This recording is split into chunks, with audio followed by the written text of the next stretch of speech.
Jadi seorang single parent tentu bukan perkara mudah. Tetapi selebriti cantik dan seksi Nikita Mirzani berhasil membuktikan dan membungkam mulut netizen bahwa ia mampu mengurus dan membesarkan ketiga anaknya. Terbukti, Loli, Aska, dan Arkana tumbuh menjadi anak-anak yang pintar dan tak kekurangan apapun dalam segi materi. Tapi adakah kesulitan yang sebenarnya dialami Niki dalam mendidik ketiga anak dengan berbeda karakter? Apa sejauh ini? Perkembangan anak alhamdulillah berkembang terus setiap hari. Udah mulai sekolah Aska, Loli, Arkana makin pintar, udah banyak kosakata yang bisa dia keluarkan dari mulutnya, makin lucu, makin menggemaskan. Itu aja. Beda-beda sih atau beda-beda semua? sama? Seperti apa sih? Yang satu anaknya mandiri banget. Yang kedua mandiri juga tapi agak sedikit spoiled manja. Yang ketiga itu garang, pemarah gitu. Jadi yang pertama yang kedua harus sering-sering sabar sama yang ketiga yang kecil ini. Karena kalau misalkan dia mau sesuatu barang dia nggak dikasih, dia bisa ngamuk. Kayaknya gue banget deh itu. Yang berbeda-beda tuh. Wah seru lah, apalagi kalau udah di rumah nih, kalau tiga-tiganya lagi ada semua nih. Oh itu berisik, tapi berisiknya seru gitu. Kayak Niki kan suka jahilin anak yang ketiga juga kan. Kayak Niki suka bikin nangis, atau nggak sama kakaknya dibikin nangis, sama abangnya dibikin nangis gitu. Jadi pulang itu sekarang hidup Niki lebih berwarna lagi gitu kan. Tadinya misalkan kesel di luar, capek di luar, pulang ke rumah dengar anak nangis tuh jadi satu kebahagiaan gitu. Apalagi mereka kumpul semua, kadang-kadang akrab kan. Kalau lagi akrab tuh bisa dempet tuh bertiga tuh gitu. Kalau lagi nggak akrab tuh yang kecil aja kadang-kadang suka didorong sama yang gede badannya kan gitu, tapi nggak nangis dibales gitu.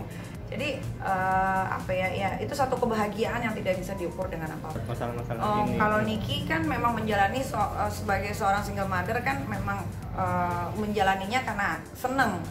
Emang kan dari dulu Niki pengen punya anak kan, pengen punya anak muda gitu. Jadi ketika punya anak, terus sekarang anak udah pada gede dewasa gitu.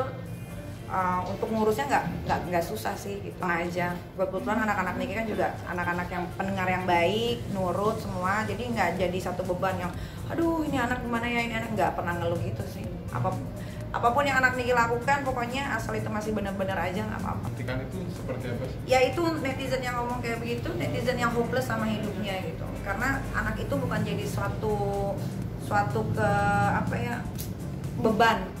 Ada orang tua yang berpikir anak ini beban gue, apalagi gue nggak punya laki. Nah berbeda dengan Niki. Kalau Niki anak itu adalah sumber kekuatan. Jadi dengan adanya anak, masalah apapun di luar Niki bisa hadapin. Yang penting anak di sebelah Niki dulu gitu. Jadi kan banyak banget nih ibu-ibu muda kadang-kadang kan berpikir kayak gue cerai, nanti anak gue gimana, gue nggak bisa cari duit gue kurang, beban kan jatuhnya gitu. Karena kalau Niki kan enggak, semua enjoy aja, nikmatin aja hidup ini, mau dibawa kemana, ke kanan, ke kiri gitu. Jadi lebih baik juga ya? Oh iya kan kalian bisa lihat perubahannya tuh, ya kan selama 1 tahun lebih ini kan kalian bisa lihat sendiri gimana Niki bereaksi, bagaimana Niki kelakuannya apa segala macam, kalian bisa lihat lah perubahannya. Bukan karena anak aja, tapi memang bertambahnya umur, kedewasaan kita tuh semakin diasah, semakin bagus gitu. Terus kan lingkungan ini kan juga sudah banyak berubah nih. Sekarang kan lebih banyak bergaul sama pengusaha atau orang-orang yang mau dibawa maju ke depan gitu. Jadi itu dengan secara tidak langsung juga Niki serap gitu dari energi positif mereka. Dulu itu ya nggak ada masalah. Khawatir anak lu nggak ada khawatir, karena itu adalah kehidupan. Semua punya proses. Kalau tidak ada berproses tidak akan nikmat gitu kan. Masa lu mau, sorry ya bukan mau ngerendahin, masa iya lu mau jadi gembel terus ya nggak mungkin kan. Jadi kan ada prosesnya, dari gua huru hara tukang ribut, tahun beda lagi, tiap tahun beda lagi. Sekarang perubahan yang gua nikmati sekarang itu gua udah seneng banget. Nikita Mirzani memang telah hidup sendiri, namun wanita yang akrab disapa Nyai ini tak pernah merasa kesepian lantaran selalu ada saja pria yang berusaha mendekatinya. Meski demikian, Niki seperti belum benar-benar bisa mendapatkan pria yang sesuai dengan kriterianya. Diakui Niki, banyak pula pria yang merasa minder kala mengetahui seberapa banyak penghasilan maupun harta yang dimilikinya. Tapi jika berbicara mengenai kriteria, sebenarnya seperti apa lelaki idaman yang mampu meluluhkan hati Nikita? Kayaknya laki-laki takut sama gue. Takutnya bukan takut nanti gue ribut atau nanti digimanain, enggak gitu. Takutnya karena dia tidak bisa melampaui apa yang sudah gue miliki gitu. Jadi kebanyakan pada minder gitu. Jadi kayak misalkan ada nih beberapa bulan-bulan lalu ada yang deketin gue, terus dia lihat kayak kehidupan gue begini, apa yang gue punya segala macam, akhirnya dia mundur perlahan gitu. Perasaan. Sudah, kan gue selalu bilang kalau gue pasangan itu yang penting kita bisa diajak kerja sama bareng, bisa saling support each other, bisa menerima kekurangan masing-masing. Kalau kelebihan pasti nerima kan, cuman ya itu mungkin karena mindernya itu mungkin dari segi penghasilan. Apalagi kan sekarang kan gue juga udah bukan sebagai entertainer lagi, tapi kan pengusaha juga. Gue punya saham di Hollywood gitu, jadi itu makin membuat laki-laki itu bergejolak gitu. Kalau gue nggak bisa di atasnya Nikita, kayaknya gue belum berani deh untuk ke jenjang yang lebih. Yang begitu. Banyak.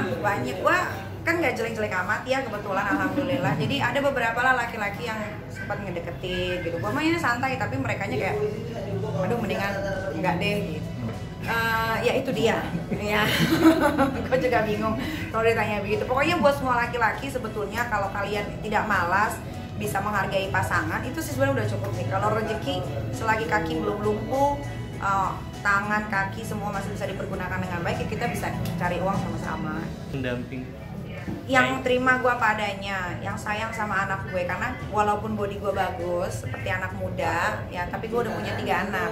Jadi dia harus terima anak-anak gue, dia bisa menyayangi seperti gue menyayangi anak-anak gue sendiri. Terus dia mau berusaha, dia punya tekad yang kuat, dia punya mimpi yang banyak gitu kan, biar kita bisa biar mimpi itu bisa kita wujudkan sama-sama. Susah nggak itu di Indonesia? Susah. Apa di luar negeri? Ada kemarin deket, ternyata ada, ya nggak jadi gitu. Deket aduh nggak jadi gitu. Soalnya gue tuh udah trauma, banyak banget gue traumatik dalam hidup ini gitu. Jadi gue sekarang kalau mau milih laki bener-bener yang dari A sampai Z-nya itu jelas gitu.